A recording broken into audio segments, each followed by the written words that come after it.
নমস্কার বন্ধুরা, কেমন আছেন সবাই? গল্প যেখানে সত্যি চ্যানেলের আরো একটি নতুন গল্পে আবারও আপনাদের সকলকে স্বাগত জানাই। টলিউড ও বলিউডের এককালের প্রথম সারির অভিনেতা ছিলেন অভি ভট্টাচার্য। বাংলা থেকে বম্বে পর্যন্ত নাম করেন তিনি। স্বর্ণযুগের বলিউড ছবির নায়ক হিসেবে তিনি আজও বিখ্যাত। বাঙালি পরিবারের ছেলেটি সে সময়ে বলিউড জয় করেছিলেন। শেষে বম্বেতেই বাড়ি কিনে থেকেছেন। আজ তিনি বিস্মৃত হলেও তার বর্ণময় জীবন কাহিনী রোমাঞ্চ জাগায়। তিনি 1921 সালের 20শে নভেম্বর অবিভক্ত বাংলার রাজশাহীর নিকটবর্তী এক গ্রামে এক জমিদার পরিবারে জন্মগ্রহণ করেন। মায়ের মৃত্যুর পর উন্নত শিক্ষার জন্য তাকে গয়ায় তার ধনী মামার বাড়িতে পাঠানো হয়। তার মাসি তরুণ অভির মনে সঙ্গীত, কবিতা এবং নাটকের, বিশেষ করে রবীন্দ্রনাথ ঠাকুরের রচনার প্রতি অনুরাগ জাগিয়ে তোলেন। পরিচালক নিতিন বোসের হাত ধরে রূপলী জগতে অভির প্রবেশ। নিতিন বোস রবীন্দ্রনাথ ঠাকুরের নৌকাডুবি ছবিটি করছিলেন বাংলায়। তার নায়ক করেন অভি ভট্টাচার্যকে। রমেশের ভূমিকায় ছিলেন অভি, কমলার ভূমিকায় মীরা মিশ্র। 1947 সালের 19শে সেপ্টেম্বর স্বাধীন ভারতে মুক্তি পেয়েছিল নবাগত অভি ভট্টাচার্যর প্রথম ছবি, তাও কিনা বোম্বে টকিজের ব্যানারে। প্রথম বাংলা ছবি, এটাও হিট করে। এরপরে আর পেছনে ফিরে তাকাতে হয়নি অভি ভট্টাচার্যকে। পরে এই নৌকাডুবি আবার হিন্দি ভার্সনে মিলন নামে পরিচালনা করেন নিতিন বোস। তাতে নায়ক হন দিলীপ কুমার। প্রথম ছবি সফল হওয়ার পর থেকেই একের পর এক বলিউড হিন্দি ছবির নায়ক হন তিনি। এই সময়ই অভি ভট্টাচার্যের জীবনে সুবর্ণ সময়। 1950 এবং 1960-এর দশকে ভট্টাচার্যকে প্রধান পরিচালক এবং প্রযোজকেরা বিশেষ করে বোম্বেতে বেশি করে খোঁজেন। স্মরণীয় চলচ্চিত্র যেখানে তিনি কামিনী কৌশল, মধুবালা, গীতা বালি, মালা সিনহা, মাধবী মুখার্জির মতো নায়িকাদের বিপরীতে অভিনয় করেছিলেন, এর মধ্যে রয়েছে বিমল রায়ের বিরাজ বউ 1954 সালে, সত্যেন বোসের জাগৃতি, যার জন্য তিনি ফিল্মফেয়ার পুরস্কারও জিতেছিলেন, পরিচয় 1954 সালে, মাধবী, এটাও 1954 সালে, 1955 সালে গুরুদত্তের সাইলাব, অসিত সেনের আপরাধিকন, ঋত্বিক ঘটকের বাংলা ক্লাসিক সুবর্ণরেখা 1965 সালে এবং হেমেন গুপ্তর নেতাজি সুভাষচন্দ্র বসু 1966 সালে। এছাড়া জেলার, দোস্তি, অনুরাধা, আশীর্বাদ, আরাধনা, আন্দাজ, দুশমন এবং অমানুষের মতো ছবিতে বিভিন্ন ধরনের চরিত্রে অভিনয় করলেও তিনি অযোধ্যাপতি, মহাভারত এবং বহুরামের মতো পৌরাণিক চলচ্চিত্রের জন্য পছন্দের তারকা ছিলেন। তিনি সহ অভিনেত্রী প্রণতি ঘোষকে বিয়ে করেছিলেন, কিন্তু সে দাম্পত্য জীবন সুখের ছিল না।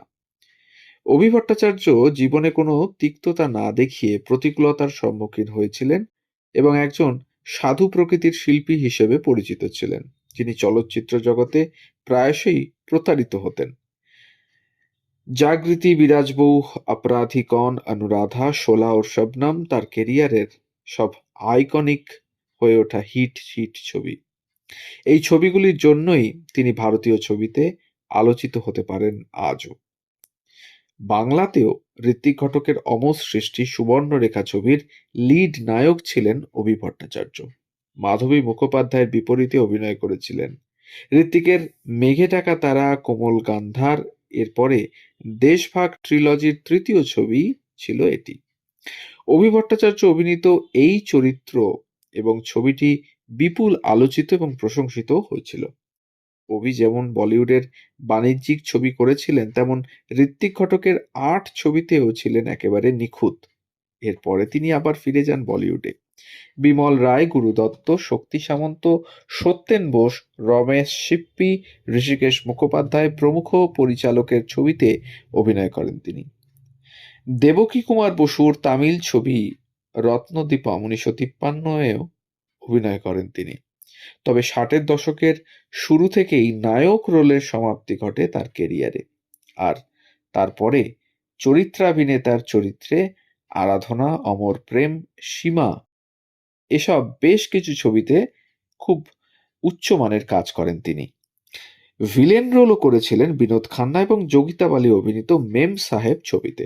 গুলজারের প্রথম ছবি মেরে আপনেতেও কাজ করেছিলেন তিনি। 1971 সালে বাঁক বদল ঘটে অভিনেতা অভি ভট্টাচার্যের জীবনে। তার নায়ক জীবন আধ্যাত্মিক জীবনে মোড় নেয়। তিনি ধর্মীয় গুরু দাদাজির সান্নিধ্যে এসে বদলে যান পুরোপুরি। দাদাজির প্রকৃত নাম ছিল অমিয় রায়চৌধুরী। তিনি একজন দেবতার প্রতিকৃতি স্বরূপ ছিলেন বলে আজও মনে করেন অনেক অগণিত ভক্ত।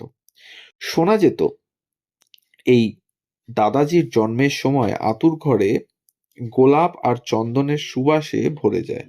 পরে অমিয় দাদাজির গা থেকেও নাকি এই সুগন্ধ পাওয়া যেত। কোনো সুগন্ধি মাখতেন না তিনি, এটাই নাকি তার প্রাকৃতিক গন্ধ ছিল গায়ের।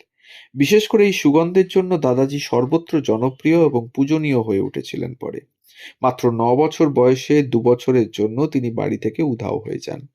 ফিরে আসেন তারপরে, কিন্তু মাঝে মধ্যেই উধাও হয়ে পর্বত বা জঙ্গলে সাধনা করতে চলে যেতেন তিনি। এক বিচিত্র জীবন ছিল তার, কিন্তু পরে ব্যাংক ও বীমা কোম্পানির প্রতিষ্ঠিত পদেও ছিলেন দাদাজি। এরপরে ফের আধ্যাত্মিক জগতে নিবিড়ভাবে প্রবেশ করেন তার মায়ের মৃত্যুর পর। রাম ঠাকুরের শিষ্য ছিলেন দাদাজি। এই দাদাজির সান্নিধ্যে এসে অভি ভট্টাচার্য জীবনের নতুন অর্থ খুঁজে পান ধর্মীয় ভক্তিরসে। এমনকি এই সময়ে তিনি ধর্মীয় চরিত্রই সিনেমাতে বেশি করে করতেন। হরিশ্চন্দ্র শৈব্যা, হরিদর্শন, তুলসী পরিবার, বিষ্ণু পুরাণ, মহাভারত, আরো আরো নানান সিনেমা। অভি ভট্টাচার্য ডেস্টিনি উইথ দাদাজি নামে একটি বইও লিখেছিলেন, যাতে তিনি দাদাজির সঙ্গে তার অভিজ্ঞতা, তার উপলব্ধি বর্ণনা করেছিলেন। বইটিকে দাদাজির জীবনী গ্রন্থ বলা যায়, যা আজও ভক্তদের মাঝে বিপুল জনপ্রিয়।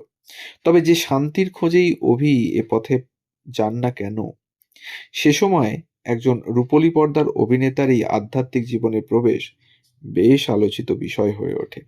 ধীরে ধীরে ছবির সংখ্যাও কমিয়ে দেন অভি ভট্টাচার্য। এমনকি 1980 সালের পর থেকে দাদাজির সঙ্গে ধর্মচিন্তা বিশ্বব্যাপী ছড়িয়ে দিতে বিশ্ব ভ্রমণে পাড়ি দেন অভিনেতা।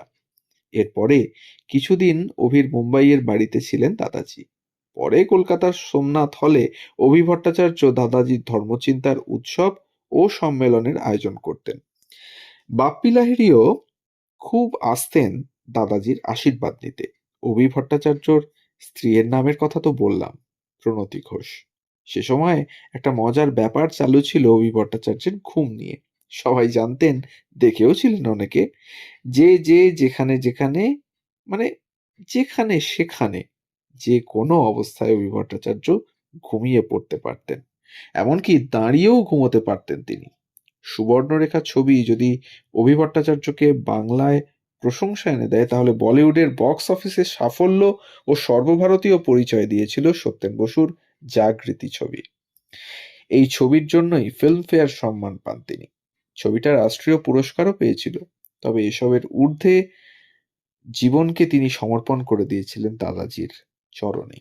তাই অভিনেতা হয়েও অভি ভট্টাচার্যর ধর্মীয় বইয়ের লেখক হিসেবে এবং দাদাজির শিষ্যরূপে আজও ভক্তবৃন্দের মাঝে চিরপ্রণম্য তিনি।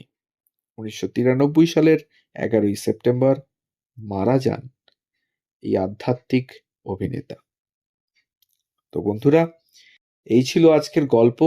অভি ভট্টাচার্যের বর্ণময় জীবনের কিছু ঘটনা আপনাদের সামনে তুলে ধরলাম তথ্যের মাধ্যমে। আবারও মনে করিয়ে দিই, যদি আমাদের চ্যানেলে নতুন হন তাহলে অবশ্যই চ্যানেলটিকে সাবস্ক্রাইব করে একটু পাশে থাকবেন। দেখতে দেখতে আমরা 1টি বছর পার করলাম এবং আমাদের সমস্ত শ্রোতা বন্ধুদের জানাই আমাদের আন্তরিক কৃতজ্ঞতা এবং অভিনন্দন, যাদের শুভকামনায় আমরা পথ চলছি এবং আগামী দিনেও আপনাদের এই ধরনের ভালোবাসা আমরা পাবো, আমরা এই আশা রাখি। সবাই ভালো থাকুন, সুস্থ থাকুন আর শুনতে থাকুন গল্প যেখানে সত্যি। ধন্যবাদ।